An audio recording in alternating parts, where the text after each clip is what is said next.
نحمدہ و نصلی علی رسولہ الکریم اما بعد فاعوذ باللہ السمیع العلیم من الشیطان الرجیم بسم اللہ الرحمن الرحیم۔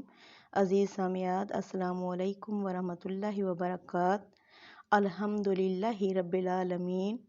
ال کا مطلب ہوتا ہے تمام حمد، تمام شکر، تمام ثناء، یعنی تمام تعریفیں، تمام شکر اور تمام ثناء للہ اللہ ہی کے لیے ہیں، رب العالمین جو تمام جہانوں کا پالنے والا ہے، جو تمام جہانوں کا رب ہے۔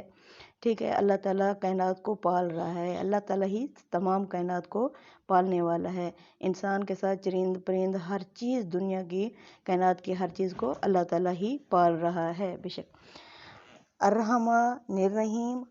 الرحمن جو حد سے زیادہ رحمان، جو حد سے زیادہ رحیم ہے۔ اللہ تعالیٰ کی سب سے بڑی صفت رحمان کی ہے، اور رحمان حد سے زیادہ رحمان۔ علم القرآن چوٹی کا علم یعنی قرآن۔ خلق الانسان چوٹی کی مخلوق یعنی انسان۔ خلق الانسان علمہ البیان، اور پھر چوٹی کا بیان یعنی انسان کو بولنا سکھا دیا۔ یہ بھی اللہ تعالیٰ کی یہ چار چوٹی کے اجازات ہیں الحمدللہ۔ جو حد سے زیادہ رحمان، جو حد سے زیادہ رحیم ہے۔ رحمان اللہ تعالیٰ کی خاص صفت ہے یہ دنیا میں، اور رحیمیت، یہ جو رحیمیت کی صفت ہے یہ خاص طور پر آخرت میں ہوگی مومنوں کے لیے۔ اس میں رحمان یعنی کافروں اور مسلمانوں سب کو پال رہا ہے، سب پر اپنی رحمانیت برجمہ ہے، لیکن جو رحیمیت کی صفت ہے وہ آخرت میں مومنوں کے لیے خاص ہوگی۔ مالک یوم الدین جو بادشاہ ہے قیامت کے دن کا، یعنی دنیا میں اللہ تعالیٰ نے چھوٹی موٹی بادشاہتیں لوگ انسانوں کو دے رکھی ہیں، کوئی کس ملک کا بادشاہ ہے، کوئی کسی ملک کا بادشاہ ہے، لیکن آخرت میں کل کائنات کا بادشاہ اللہ ہی ہوگا۔ تمام ٹوٹل اختیارات اللہ کے اپنے ہاتھ میں ہوں گے، لہٰذا وہاں کسی کو اجازت نہیں ہوگی اللہ تعالیٰ کے آگے بڑھ کر بات کرنے کی یا سفارش کرنے کی، ہاں جس کو وہ اجازت دے گا۔ تمام بادشاہت، تمام کی تمام بادشاہت اس دن اللہ کے ہاتھ میں ہوگی۔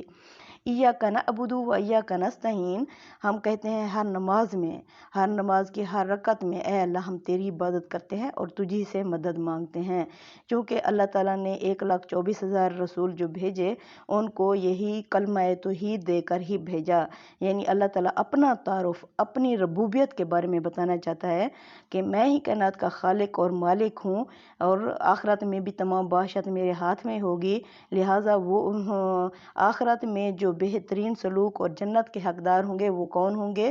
وہ جو صرف اللہ کی بندگی اور عبادت کرتے ہوں گے اور اللہ کے بھیجے ہوئے رسولوں کے راستے پر چلتے ہوں گے۔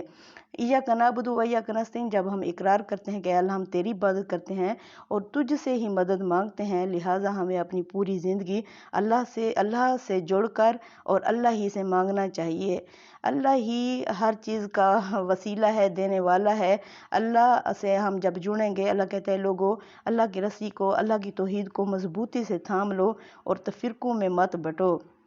لہٰذا جب ہم اللہ سے مانگتے ہیں، اللہ کی عبادت کریں گے تو اللہ ہی ہمیں عطا کرنے والا ہے، دینے والا ہے۔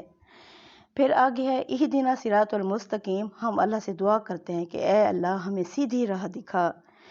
اہدنا ہمیں دکھا، صراط المستقیم سیدھی راہ جو تجھ تک پہنچتی ہے، کیونکہ اللہ فرماتا ہے کہ لوگوں سیدھی راہ مجھ تک آتی ہے، مجھ تک پہنچنے کا ذریعہ سیدھی راہ ہے۔ تو ہم کہتے ہیں اللہ ہمیں سیدھی راہ دکھا۔ صراط الذین، راستہ ان لوگوں کا، انعمت علیہم جن پر تو نے انعامات کیے۔ اللہ تعالیٰ نے کن پر انعامات کیے؟ سب سے پہلے نبیوں پر، ولیوں پر، شہیدوں پر، ان سب پر، خاص طور پر صحابہ کی جماعت پر اللہ تعالیٰ نے اپنے خصوصی انعامات کیے۔ اے اللہ ہم کہتے ہیں ہمیں ان لوگوں کا راستہ دکھا، صراط الذین، راستہ ان لوگوں کا، انعمت علیہم جن پر تو نے انعامات کیے، غیر المغضوب، نہ کہ ان کا جن پر تیرا غضب ہوا، علیہم کا مطلب ہے جن پر تیرا غضب ہوا۔ غضب کن پر ہوا اللہ کا؟ یہ خاص طور پر اس سے اللہ کی یعنی نشانے پر یہودی ہیں۔ یہودی نے اللہ تعالیٰ کے سارے قانون کو اور اللہ تعالیٰ کے احکامات کو اور اللہ کی شریعت کو یعنی منہ موڑا، تو اللہ تعالیٰ نے بھی ان پر اپنا غضب برسا دیا۔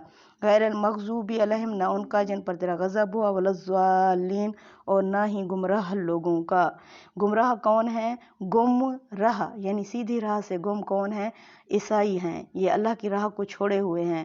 اگر عیسائی بھی سیدھے راستے پر آ جائیں، اللہ کے رسول صلی اللہ علیہ وسلم کے یعنی طریقے پر آ جائیں، اللہ تعالیٰ کے رسول صلی اللہ علیہ وسلم کو اپنا رسول مان لیں، تو اللہ تعالیٰ نے کہا ہے کہ میں دگنا اجر دوں گا انہیں، جو بھی اللہ کے رسول صلی اللہ علیہ وسلم کو اپنا رسول مان لے گا۔ یہ سیدھی راہ سے ابھی گم ہے، تو اس وجہ سے ہمیں ان کا راستہ بھی نہ دکھا۔